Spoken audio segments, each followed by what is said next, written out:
Good morning, everybody. How's everybody doing so far today? Good. That's good to hear. All right, so welcome to Leading the Way Forward. I'm excited about this session. It's going to be a little bit of presentation, but more focused on discussion with our speakers today. So I'm going to let them handle their bios because they're very impressive people. But these three ladies right here are from Drake University Law School here in Des Moines. And then after they speak, we're going to hear from John Lowrey, who is from Ohio State University.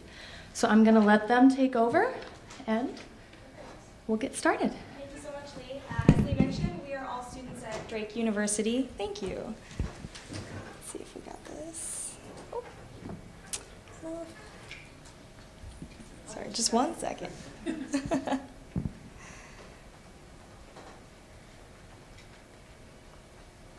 And we're each going to be talking about some different issues that we've encountered during our time at law school and ways that we have addressed those issues pertaining to food waste and food loss. So Quinn's going to be discussing food labeling.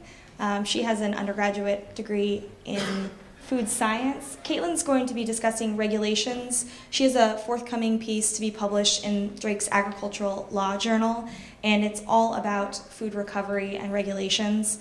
And then I'm going to be discussing, I had the opportunity to intern this past summer at Harvard's Food Law and Policy Clinic, so I'm going to be discussing some of the work that they're doing related to food loss and food recovery. Quinn?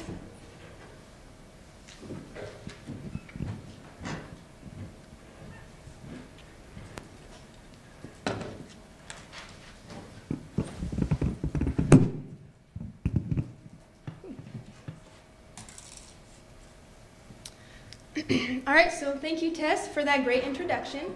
And as she just mentioned, my name is Quinn, and I have a Bachelor's of Science from the University of Nebraska-Lincoln in food science. And today, oh, it's already up. Oh, no. And so today I will be addressing issues involving the date labeling and possibly some solutions. So as always, we have to identify what the problem is. And the main issue is with clear communication with the public. So we want it to be more content-based and less volume-based. We want to express to the community that the date labeling on products or packages are not an indicator of the product's safety, but they're mainly just, about the product's quality. And there's a huge difference between that. And let's see. And consumers should still visually inspect the product for spoilage. They should also do the sniff test to see about any spoilage. And we should also have more federal regulation.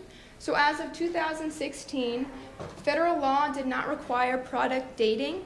And a couple of my food science classes, we talked about whether it should be required, because most consumers just assume that every package they buy at the grocery store or Walmart or Target already has the date on it, so they just assume that it's mandated when it's really not. So we should have a firm federal regulation, and that would help with some confusion down the road. And why we're here today is for food recovery and food loss. So we should have better communication with the public as to what can be donated and what can't be. So something 15 years old, like something canned, maybe like beets, nobody really wants, you shouldn't donate that. But something that's maybe a little past the due date can be donated. And we need to get rid of the stigma. We don't want dumpster diving, just like I said, 15 years. It's kind of intense. And we should communicate with the public and the donation centers with that. Oh. All right, so next up is Dazed and Confused. So hopefully that's not just a great song by Led Zeppelin, but it also describes most of the public. And we have three main date labels. We have sell-by date, expiration date, and a freshness date, or best if used, followed by the calendar date. And most consumers are asking, what does it even mean? So some think it means nothing, or that the government is trying to scam them out of money, which they may be right. I don't work for the government, so. Or that they want to take a stand and they don't want the man to tell them what to do. And then we also have, on the other extreme, we have consumers that are immediately throwing it away even before the product date has expired. So even days or maybe in a week beforehand, they're throwing it away without inspecting it for any spoilage. And that's for sure a waste of money, in my opinion. So what I want to conclude with is that the main recommendation from USDA is for us to use best if used by, because that has the most clear language.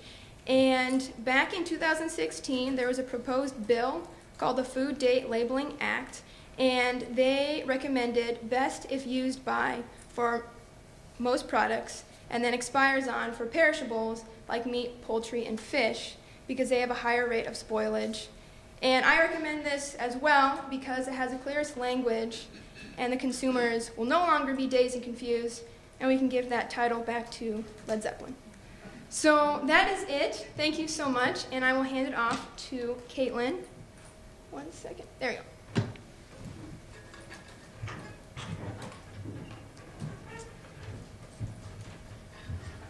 Perfect. Thank you, Quinn.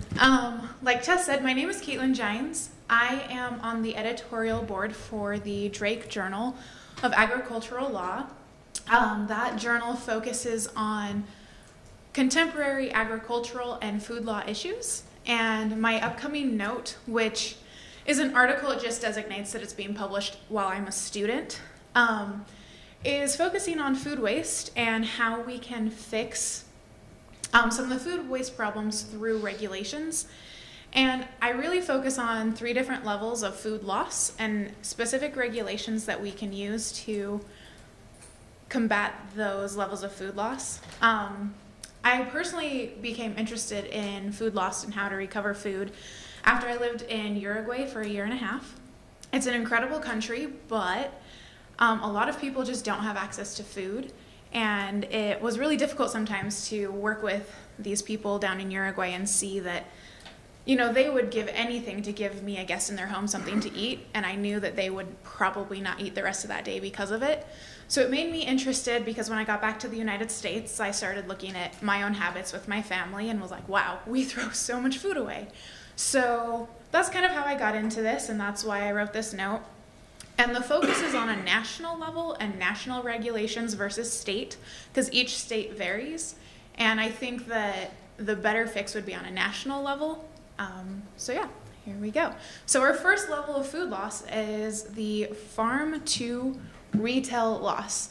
So one of the main reasons we lose food at that level is because of USDA and FDA grading standards.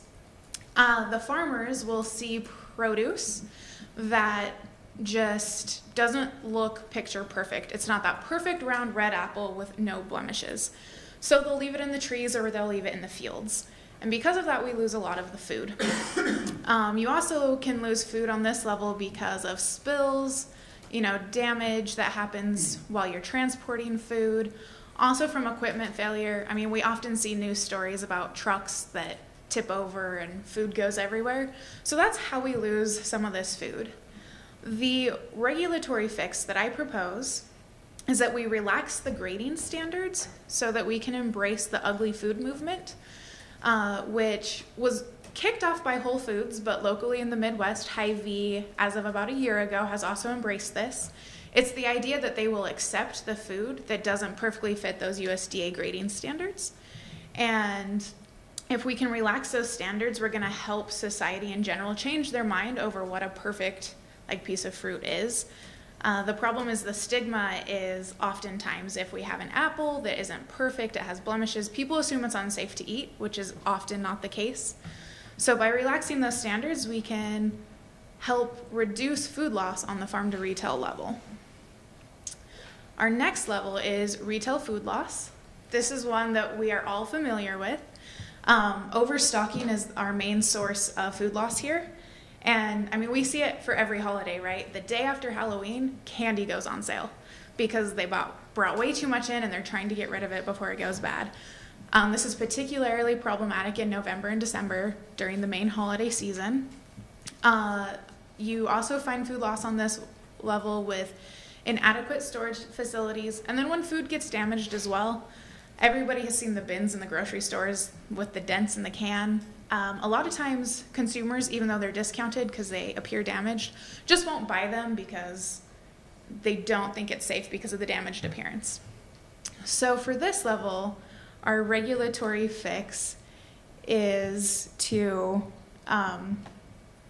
require mandatory donations for food that's close to your expiration date or maybe is just past the expiration date, because oftentimes that food is completely safe because, as Quinn explained, there's nothing that regulates food dating, so it's the date that the manufacturers choose to put on it. I chose this regulatory fix after exploring France. So about 1.5 years ago, France made donations mandatory from restaurants and retailers. And France has had very little problems with this, and it's actually been very successful with getting food to food banks and helping access to food for those who are struggling with food access.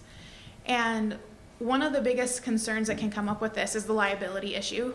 A lot of stores don't want to open themselves up to being liable if the food isn't consumable. However, when we write this regulation and it's promulgated, we can make sure that there's a liability clause in there that removes that liability so that we can encourage this donation and have it mandatory to reduce food loss at this level. And the third level of food loss that I discuss is consumer food loss. This is the one that we have all been part of. You know, we have probably at some point been confused over a dating label because, as Quinn explained, there's the varying things: best if used by, expires on, whatever it is. That's one of the main reasons there's consumer food loss. It can also be the desire for that perfect fruit, that idea that it can't be healthy for me if the produce isn't the ideal image. And then, of course, personal preference. You buy something, you try it, you don't like it, you throw it out.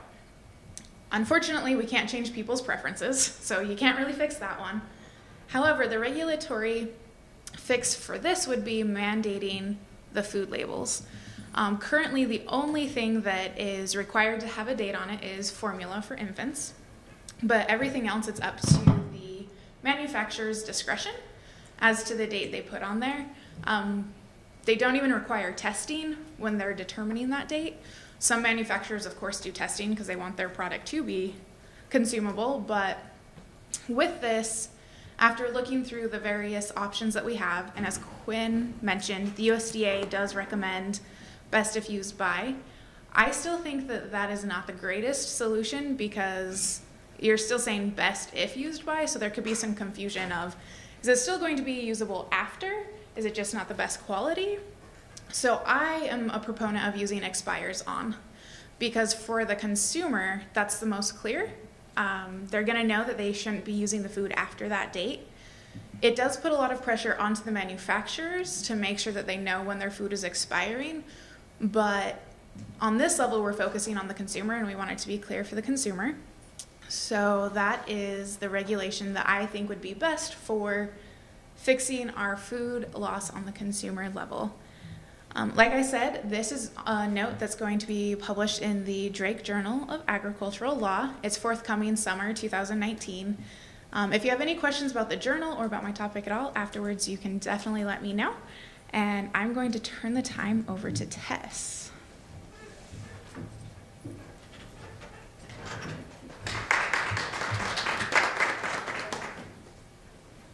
Hi there, as I mentioned, my name is Tess Pocock and I'm a 3L at Drake University. And this past summer, I was an intern at Harvard's Food Law and Policy Clinic out in Boston, Massachusetts.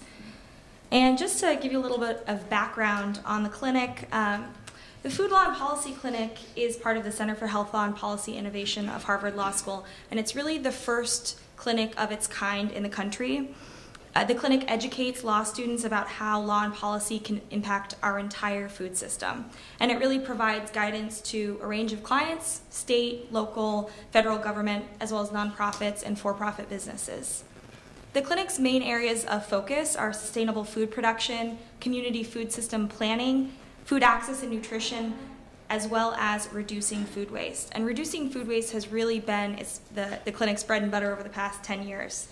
And under that umbrella, some of the target areas under the reducing food waste have been expiration date policies, which Quinn and Katilin addressed, really providing federal and state guidance on legislation that ought to be proposed, as well as federal policy changes to increase food recovery, such as the Farm Bill and the Good Samaritan Act, as well as developing food recovery best practices and technical assistance manuals, such as the Keeping Food Out of Landfills publication, which was published in 2016. So the clinic also provides a range of clients with legal fact sheets for regarding tax incentives as well as liability protection associated with food donations throughout the country for a variety of states. And much of this information is available on their website. So as part of the internship, I was involved with organizing the U.S. Food Waste Summit, which took place in Cambridge in June of this year.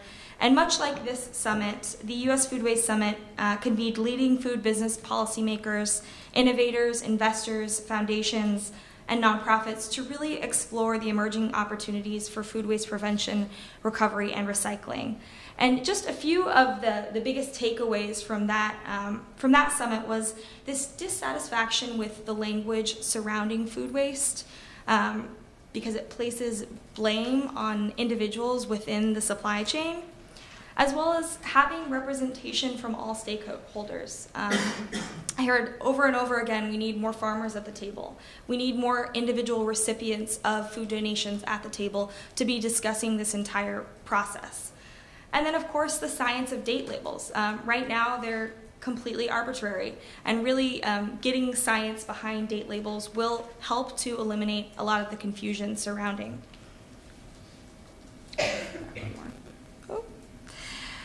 And then another theme that came up quite a bit was this need to accelerate data collection and measurements. You know, as the saying goes, what gets measured gets managed, and without adequate measurements, it's really difficult to have consistent measurements to determine a way forward. So that was one of the biggest themes.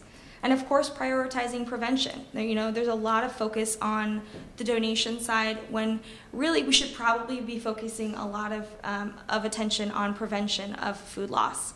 And finally, one of the biggest desires, it seemed, especially from for-profit businesses, was sustainable funding sources for organizations that are trying to address food waste. And perhaps a technical assistance manual providing guidelines for obtaining funding in this arena for both nonprofit and for-profit businesses could be very useful.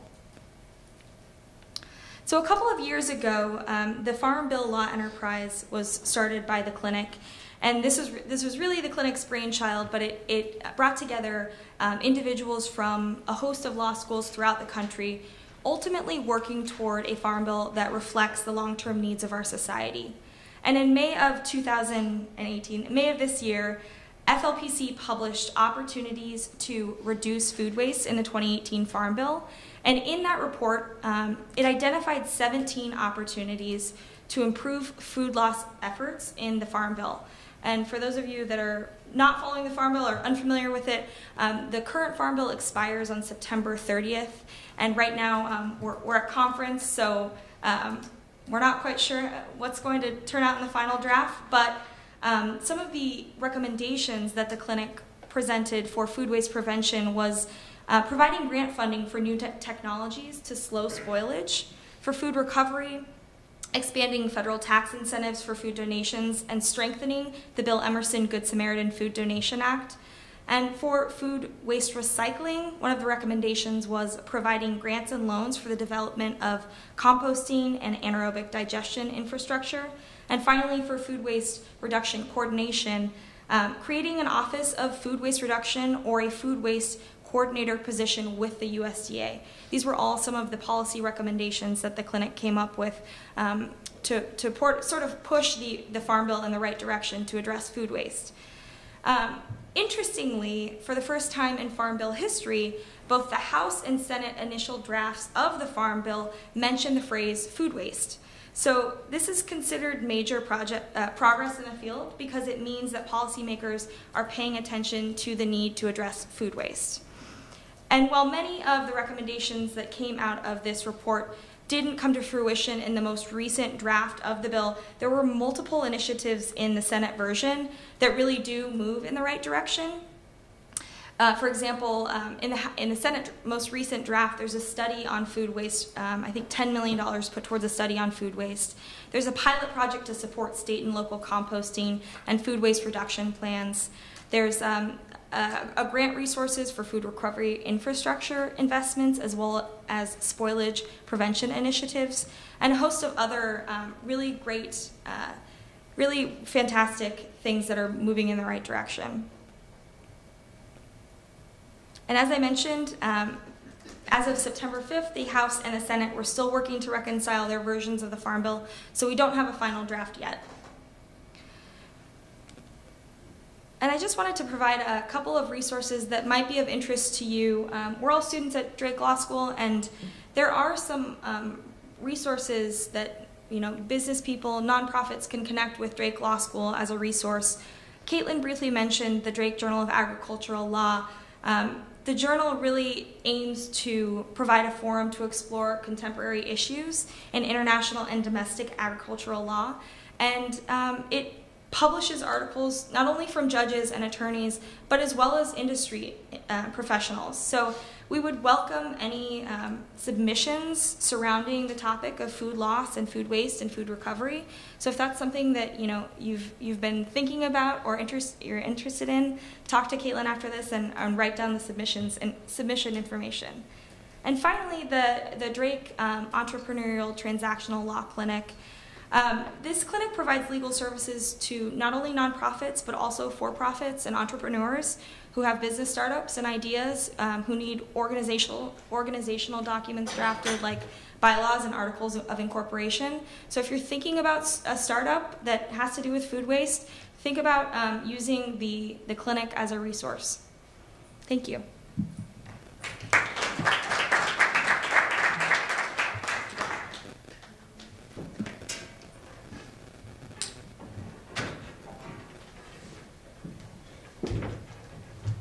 So, I believe I'm next. My name is John Lowrey. I am a graduate student from The Ohio State University and here to discuss some research I'm working on there in the context of operations and supply chain. So unlike the three panelists before me, I'm not related to law in any sense. I don't know much about labeling or regulatory or the Farm Bill and policy for that sense, but I'm here to talk about a very specific context for food donation programs and focused on the reduce, reuse, recover slash recycle type operation for a retail chain. So before I start this presentation, by a show of hands, how many of you are focused on reduce type operations, source reduction in your organizations? Okay, a couple. How about reuse? Okay. And recycle slash recover operations through schools. So I see some overlap, and there is some overlap at different organizations. For this work, I'm going to be talking about retail stores like Kroger, or Walmart, or Aldi's, or Sam's Club, right? They're mainly in the business of selling food, right, to consumers, and so any opportunity they have to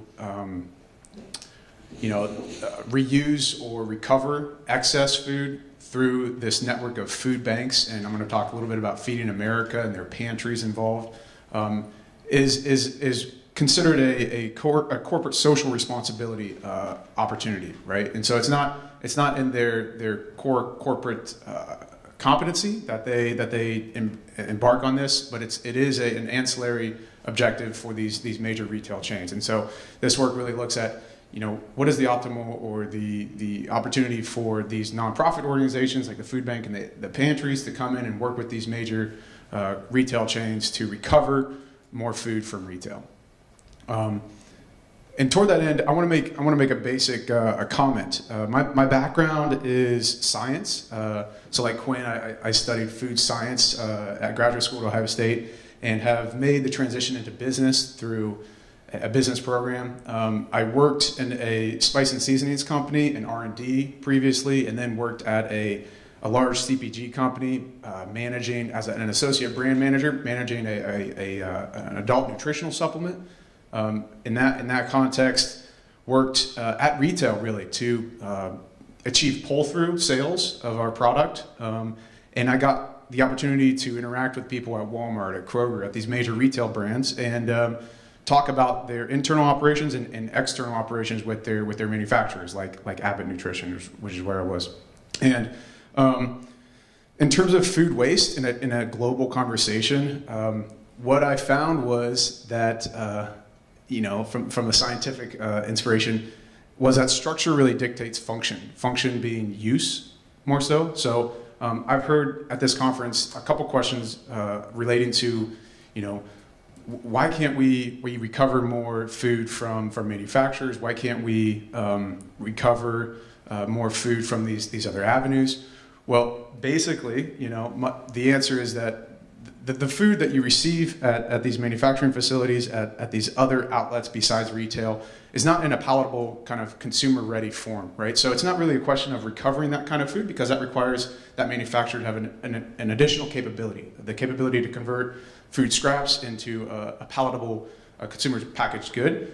So really the food waste efforts at a manufacturer look very different from those at retail, where the form of the food, the structure of the food is very different. So at retail, we're really focused on recovering because that food is consumer ready. It doesn't require an additional capability. It can be easily donated to the food banks and the agencies. Due to the way that retailers manage their supply chain, right? So here's my supply chain motivation. They're always going to have excess food, right? This excess food needs to be donated. That's the highest and best use of that food. But it is not a major priority for these retail stores. So it really comes down to these partnerships they have in the community as a way to achieve CSR and community responsibilities. So just a basic comment on structure dictates function. At retail, we're really focused on recovering and not really source reduction. Again, that's coming from the way that they manage the supply chain. They're always going to have excess inventory. They have product on the shelves. Highest and best use would be donations. So I don't know where the clicker is, but let's move on. So I know this community really likes hierarchies, right? So I've included a slide here that shows another hierarchy, but not the hierarchy we're used to. For those of you who are not familiar with the food bank lay of the land, up top we have Feeding America. That's a national umbrella organization that manages over 200 food banks across the U.S. They're $2.4 billion in annual revenues, third largest U.S. charity, and really responsible for allocating food from government streams. So the USDA has these food nutrition programs like TFAP, the Emergency Food Assistance Program, CSFP, the Commodity Food Supplemental Program. They also have these WIC and SNAP dollars, right, through the USDA that are allocated in terms of food pounds or dollars to the national umbrella organization Feeding America. Then Feeding America determines how to allocate these food or dollars to the food banks in support of their mission to end hunger, to collect more food, etc. So next slide here, or next click. We also have retailers, right? Retailers interact really on the food bank level, and the main premise here is to donate food. Then you have pantries. So about a couple of years ago, there's this economist at University of Chicago by the name of Pendergast. He worked with Feeding America, with the USDA, with these others to look at how food is allocated from these government programs into Feeding America to the food bank. Really, the main finding was that there's a supply chain inefficiency, right? This food is end of life. It's a perishable product. By the time it gets to the food bank, it's no longer any good, right? So at Chicago, with the help of the Chicago Food Depository, they really looked at reversing the way that this food flows through the network from more of a push system where the food is pushed from USDA to Feeding America to the food bank to really a pull system. The pull system allows the food banks through an allocation model to request food from the USDA and really pull it based on the amount of shares that they have, and they can bid on food, et cetera. This supply chain innovation, if you will, from a push to a pull, was received with much enthusiasm. I mean, it really helped the allocation of food from this level at the government to the food banks, right? And that was a major insight. It was a shortening of the supply chain. It was getting more food to where it needed to go, and really, the operations 101, right food, right place, right time. And another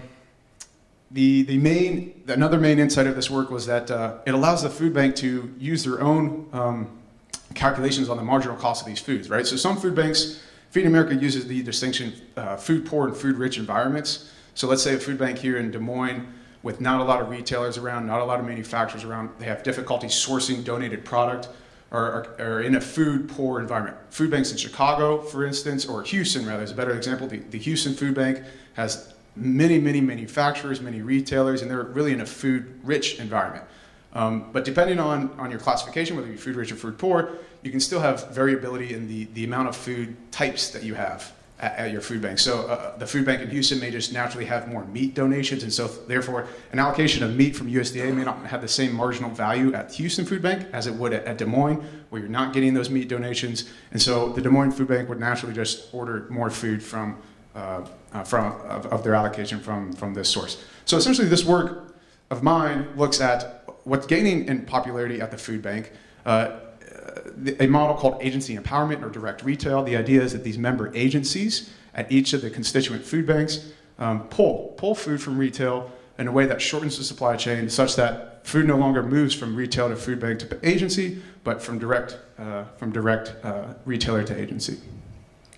As you can imagine, with let's say 4 or 5 or 6 agencies picking up food from one retail store on a weekly schedule, there's a lot of coordination issues, there's a lot of cross-organizational issues between a for-profit retailer that's really motivated on sales, on opportunity, and an agency that's really motivated on ending hunger and human suffering and more social needs, right? So the essence of this work is looking at how to improve agency empowerment, how do you get agencies more involved with these retail stores and collecting more donated food. So just a brief introduction to how this process works. Feeding America has these reports. You assess retailers based on opportunity. I can get into this a little bit later on question and answer if there's sufficient interest. But these opportunity reports indicate how well a retailer is performing in your network. So I can assess Kroger 1 is donated on schedule versus Walmart 2 is not donating on schedule versus a national average in our Feeding America network. And then you can have breakouts per category.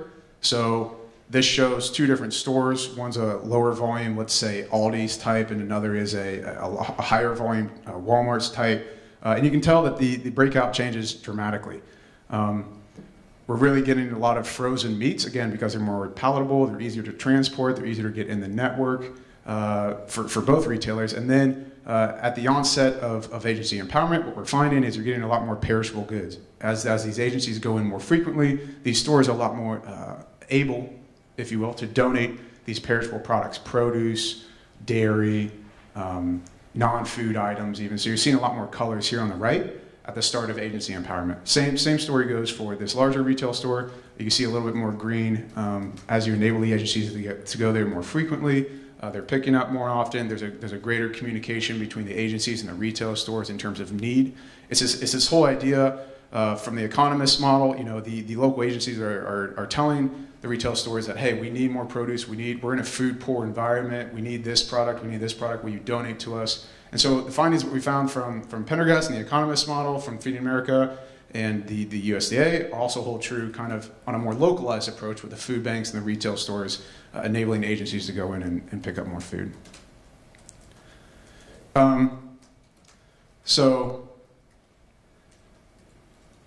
This slide was pulled from Walmart's Global Responsibility Report, and they detail kind of how they feed people, how they achieve their community CSR responsibility across their network of 1,000+ stores in the U.S. The green targets here are the 200 member food banks of Feeding America distributed across the U.S. We can see a lot more concentration along the eastern side here. Specifically in my great state of Ohio, we have the Middle Ohio Food Bank. They're in Columbus, and these orange markers are indicating pantries, right? So for Middle Ohio Food Bank, that's 650 agencies or pantries located in their service territory being 20 counties across the state. That does not interfere with Cincinnati's food bank or the Cleveland's food bank, but is a distinct set of counties here in the central Ohio region. And then right in the middle of that distribution of agencies, you have your food bank. And then sprinkled across all these agencies, you have retailers that are co-located, right? So this is the blue overlap with the orange, with the orange markers. So moving forward, this is a kind of a session on opportunities for the future, right? So food banks moving forward are trying to assess what this optimal network looks like, right? So the idea with agency empowerment is that it works. We're getting more perishable products. We're getting more food donations from those retailers if we're there more often by enabling our agencies. But for each food bank has a different distribution of both agencies, the orange markers, and retailers, the blue markers. And the current question is how do you enable these agencies with varying capacities, with varying capabilities, with varying volunteer workforces to call on these retailers with varying opportunities as determined by Feeding America, their store sales, these other numbers, right? Should we enable them 2 or 3 or 4 times a week? What does that opportunity look like? What does the cost benefit opportunity look like? Should we call on Walmarts and Sam's Clubs and high volume donors ourselves, or should we transition this to hire more capable agencies? Those are some of the current questions that are still ongoing. There's a large variability in terms of food banks' approach to this problem and getting food in their door. The Tarrant Area Food Bank, for instance, in Fort Worth, Texas, they're 100% agency enabled. They've transitioned from warehousing food and distributing to just enabling all their agencies and managing those agencies to pick up from retail stores. Middle Ohio Food Bank, if you will, is about 60 or 70% agency enabled. So that means only 30% of the retailers in their service territory are currently being picked up by their food bank, and they're seeing really good results. Last year, they sourced 60 million pounds of food in total, retail accounting for 35 million pounds. This year, I think their financial reports indicated they were 70 million pounds. So they're growing a little bit each year, really helped by this agency empowered giving.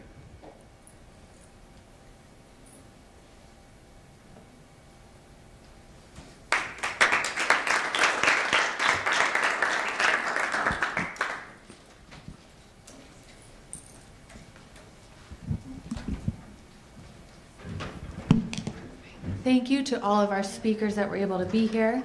Our aim was to have this be pretty focused on discussion, so we do have 20 minutes to ask questions. So, who would like to go first? In the back? Thanks. Hi.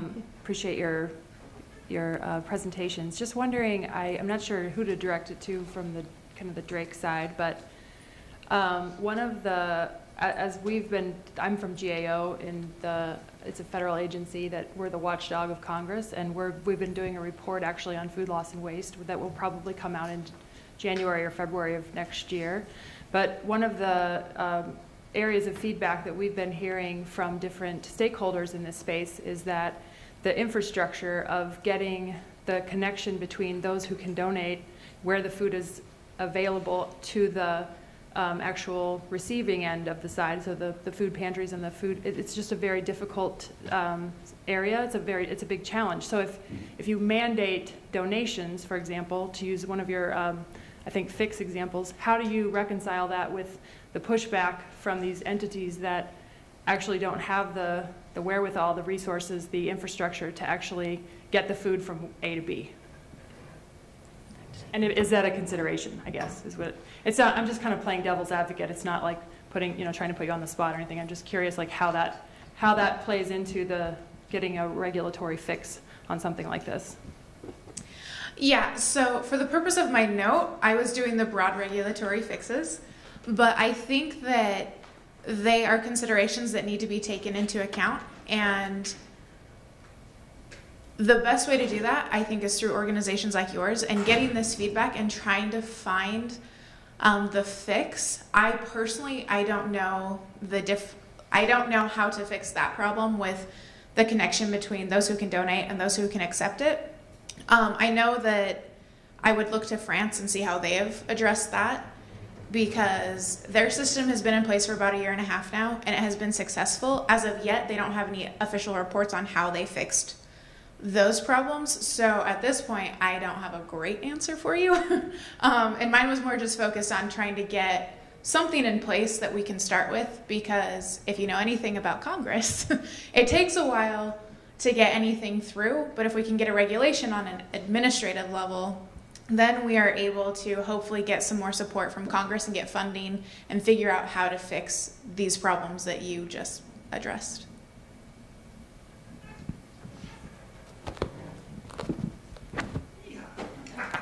Yes, it's a throwable microphone. This is great. Well, testing. Yeah, encouragement. Thanks for the Drake Group. This is fascinating work. Glad you're connecting with Harvard.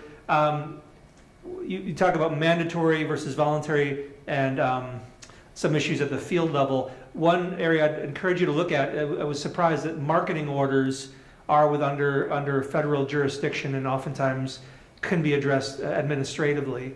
And I know there are certain marketing orders, for example, the Florida marketing order for tomatoes, that disallows the sale or extremely restricts the sale of subgrade other than #1 grade tomatoes, for example, and that then stops and stops anybody from then gleaning or taking sorts and culls from packing houses. So I'd encourage you to look into some of the marketing order literature as well as a potential another federal avenue for doing that. I don't know if that entered your sphere of analysis or not.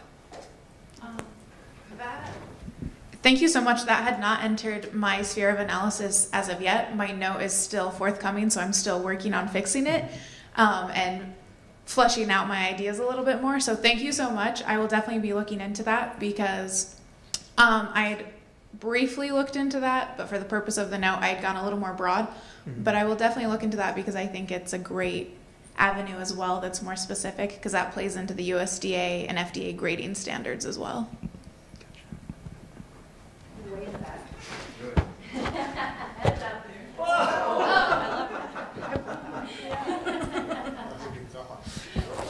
I brought that on myself. That's what we bought it for. There you go. This question is for John. It's also a comment. John, it's Justin from Feeding America. Oh, nice to meet you. Yeah, you too. So looking Wonderful. forward to our conversation. Really, I Good just want deal. to congratulate you on great work. So Thank awesome you. stuff. Thank you. And also offer some other comments. Great deal. And some questions. So first,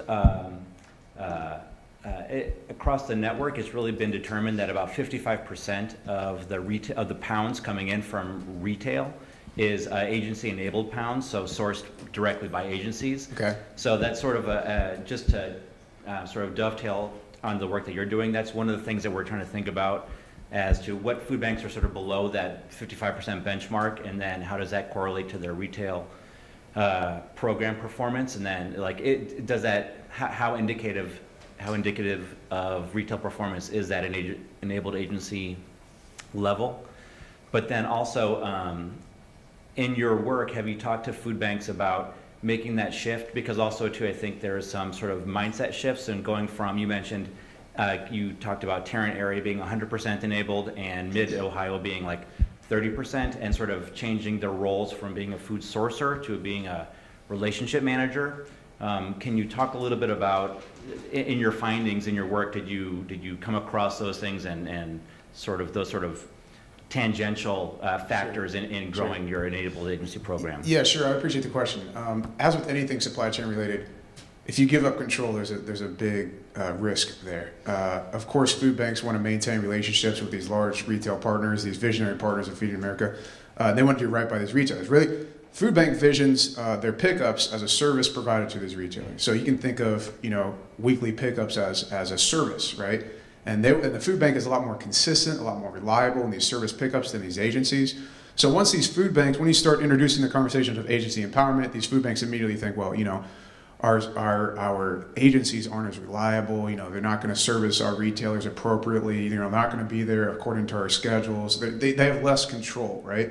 And so there is a conversation around, incrementally or slowly test and learn type of approach of agency enablement. Well, Food Bank X, let's take your 3 largest, most capable pantries or agencies, and let's just test and learn this agency enabled pickup at Retail 1 or Retail 2, and continue to collect best practices, and then slowly roll out to the rest of your network of agencies.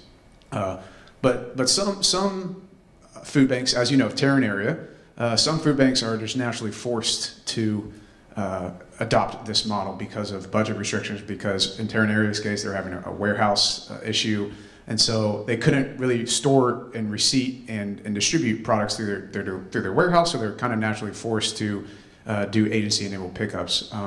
But there is definitely a conversation around what this looks like and what are the best practices and how can we maintain control but allow our agencies who are co-located with our retailers to be there more frequently, to pick up more consistently, et cetera. What about the final consumer? Are there any public relations campaigns out there to let consumers know these expiration dates are not expiration dates best used by? Is USDA or anybody else doing that type of work right now? Seems to me that that's a huge part of the problem, what ends up in landfills. We'll respond. We are from Johnson County, Kansas, and that's actually our Food Policy Council is considering a consumer education program as part of a partnership with our municipalities to educate consumers about some of these issues very directly through Save the Food and others. And, The Ad Council? With the Ad Council. Something to add. Yeah, they will allow you to co-brand and use all their materials, and if you haven't used it, they're amazing. Awesome. That's a great question. It's part of my note that I didn't discuss in this presentation because it was a short presentation. But the USDA and the FDA have programs that are more focused on the retailers and trying to get them to help with food recovery and food loss. But they did do a study, and it was like only 1 in 3 Americans even know what the term food loss or food waste means. So the USDA is starting to promulgate national programs that'll stem through local agencies, but the consumer programs are up and coming currently. You just have their main focus on the retailers right now and trying to get the retailers to reduce food waste on that level.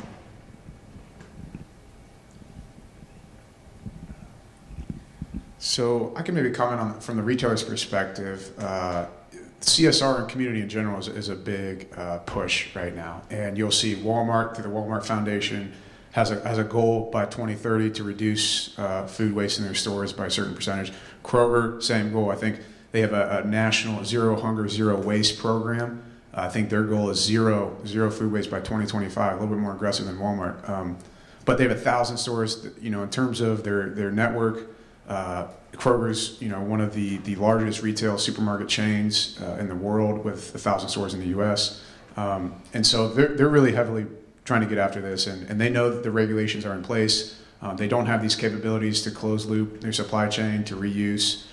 So they're really focused on leveraging these partnerships in their community through the food bank, through the agencies, to achieve these consumer-facing goals.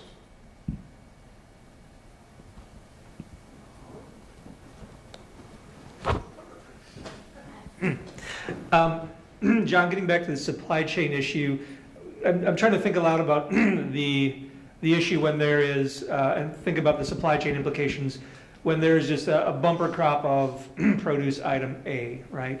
That pushes a huge amount into all the retail outlets, and then they have excess, and then they ship it over to either directly to an agency or through the food bank, and that's made available to the donation group. But that clientele is also shopping as well as receiving food from the food bank, so they are most likely to have picked up the bumper crop of tomatoes and already have tomatoes because they probably already got it because it was on sale at Kroger to begin with. So I'm just wondering, can these supply chain models help us think about both societal as well as kind of immediate issues with supply chain, more strategic than tactical or operational issues? Well, Yeah, so the question is, how can learnings from here kind of address the strategy of keeping consumers in the franchise, of the retail franchise, or? Well, just the fact that you're shipping a lot of, for a particular crop, for example, you're just shipping that crop a lot of steps, adding carbon to it before it gets to its final consumer, because you're just pushing around excess product quite a bit to different locations. Well, so I've heard similar questions in a different way, and the way I've responded to those questions is that Kroger's never going to have clients, they're called, come to the Kroger stores to pick up free food because there's an issue there in terms of regulatory and. Well, it's called SNAP, right? But yeah, fair. When they have a SNAP card and that sort of thing, but they're never going to have an internal pantry at the Kroger store. Is my point. So there's always going to be some logistic routing to an external agency in the community that has more of a social goal. There are examples of missed shipments from distribution center 1 to retail store 2, and those are effectively routed to the food bank, right? Where the food bank then aggregates and distributes based on pantry need, et cetera. So you're right, there is a volume mismatch, there's a supply-demand mismatch. If you have a missed shipment at retail A, you can't just distribute to local agencies because they're not going to be able to use that food effectively, and a food bank is much better positioned in terms of their warehousing and food safety capabilities to make use of that food. But strategically, Kroger, Walmart, these other large retail stores, they recognize that hunger is an episodic occurrence, right? So people ebb and flow out of hunger. People ebb and flow out of the pantries. Clients 1 year, 10 years are in the pantry system. The next, they are not. The idea, the ancillary benefit of donating, of using Kroger bags at the pantry, is that you'll remember when you went to the pantry that Kroger was helping you out. That there is a value that they've provided to you when you were in need. And ideally, they come back to your franchise. They seek you out when they have options at retail. They seek out the retailer that helped them in their state of hunger. Cool. Throw it to Lester. Do I have to? Yes. I guess I would address this to anyone in the room. In your work with agencies, has healthy food policies come up that much as far as restrictions they're trying to place for nutrition reasons on the type of material that they want to take and are able to give out to the customers? I'll start with that because I've through my work been to a few agencies, right? And a lot of food banks recognize that agencies receive variable quality product, right? And agencies have varying capabilities or size. A lot of food banks now, present state, are only accepting new agencies that can demonstrate a couple of things. One, the agency needs to be client choice, so the agency allows the client to come in and have a full shopping experience. No longer are agencies pushing food out to clients. The agencies need to be well organized, need to have good storage capabilities, et cetera. But in terms of the food itself that's coming into these agencies, so not only are there higher requirements on the agencies now from the food banks, but the agencies do recognize that they want kind of healthier options. In the past they were getting a lot of bread, bakery. Justin backed me up here from Feeding America. Bread was huge, but bread and bakery and these products from that department can only do so much for these hungry clients. So they're now, through agency-enabled pickups and other strategies, trying to increase the receiving of produce, of dairy. Meat's pretty good because it can be frozen. But they are trying to work through their relationships with these manufacturers, retailers, all these donors to increase donations. But it's an evolving conversation, and they're trying to get more healthy options in the door, yeah. You want to throw the microphone back? I feel like I'm going to nail somebody. So a couple comments. One is, John, to your point, again, throughout the recent history, we've realized that as Feeding America's network has realized that if agencies are doing the sourcing, not only do they get more often, but they also create a deeper, richer relationship with the stores because it's more it's a hyperlocal relationship, and so they can make those specific asks for more perishable product, that's less dependent, or that's a lower percentage of bakery and pastries and those kinds of sort of low cost products that are at the stores all the time, that if a food bank is going, that's probably a lot of what they're getting, because it's a more anonymous relationship there. And there's actually a learning process involved there, where the agency comes and says, hey, yeah, we can actually use produce. And the retail store managers and the associates are like, oh, we've only donated meat in the past because of these reasons. And we didn't know you could take produce. We didn't know you could take dairy. So these other categories, as I showed on the graph, these other categories start to open up, and they start to donate more categories instead of just meat and the frozen products. So there's a learning from hyper-localized giving. Yep, totally, and it's an education loop where there is no finish line, as I was saying to somebody else earlier. But to answer or to make a comment about the sort of the produce glut, that the clients that are getting produce from a food pantry, like they're just receiving more of what they may have bought from the store on sale. I wonder about that, and maybe John, you could speak to sort of a market regulation in that supply chain, because the store is buying on contract, and and by the time it gets to them and gets to their consumer, it's at a different level. And again, to sort of go back to the locality of the urgency of the food rescue, especially with produce, it's so time sensitive that the glut then becomes a local rescue, rather than the produce is being rescued throughout the country, that maybe is more regulated through contract purchases and futures and sales. John, do you want to talk to that a little bit? I'm sort of out of my depth there. Yeah. So is food on the secondary market cannibalizing sales on the primary, right? Particularly produce. And I would say, like, perishable. Yeah. To your point, produce has a certain shelf life. It's perishable. There's a quality standard at retail. There's always this sense of surplus. Retailers want to create their displays that make it look like there's plenty available, that there's only the best produce out there. And I think no is the answer. There are two very different markets for these food products. In terms of top quality, high quality retail produce is one market, and then distinct from that market is another that are going into these pantries to pick up produce that's end of life, or a couple of days past best by, excuse me for the improper regulatory. But no, I think there are two distinct markets that are not overlapping, they're not cannibalizing one another. That's our time. Oh, we'll do one more quick one. I got it stuck. So I have kind of question, kind of a comment. We've been talking between John and, sorry, what was your name?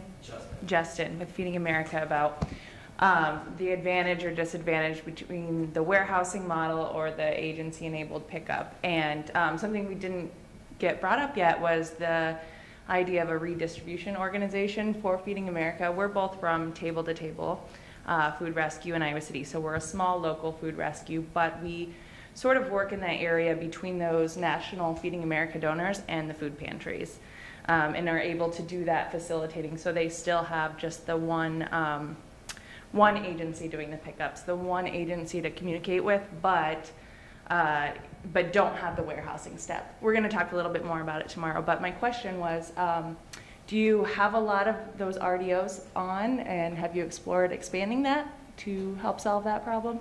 Yeah, that's a great question. And I will say two things. You plugged your session tomorrow, so I'm also speaking later today at 1 o'clock, I think, about a technology platform that Feeding America has that is under sort of my team's purview, called Meal Connect.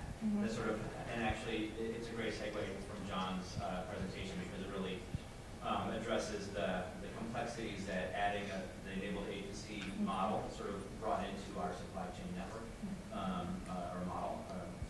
Anyways, yes, there are RDOs. I think it's something that the network is sort of gravitating towards, because you think about sort of like a super agency and sort of bringing in additional capacity to serve, like to create a node to then serve other spokes, I guess. So yeah, that's something we're working towards. But again, those decisions are handled more at the local level based upon the community need. So maybe I'll just I'll make toss it back to John. One or two quick comments. a PDO, RDO, or an agency storefront, which is what Justin's talking about, are truly, really effective models because it combines both the warehousing and the localized giving, right? And all these agencies are working together to distribute food. In terms of moving forward, I think that is, connecting all these different agencies, because I talked to Eat Greater Des Moines here. That's really looking at come and goes and agencies or retailers that are different from Feeding America's network. And I think moving forward, connecting all these efforts on a combined front is, I think, the best way to really collect food and distribute to those in need. So thank you for your work. And PDO, RDO, good model.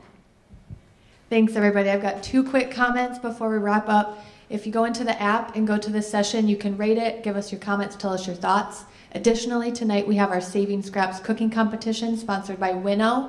There is a question in the app if you go to polls. If you answer the question, we're going to pick a winner, and that person can be one of the judges that gets to taste the food that the chefs create. It's a pretty good gig. I did it last year. I'd highly recommend it. So let's please thank our speakers, and then I'll let you go to lunch.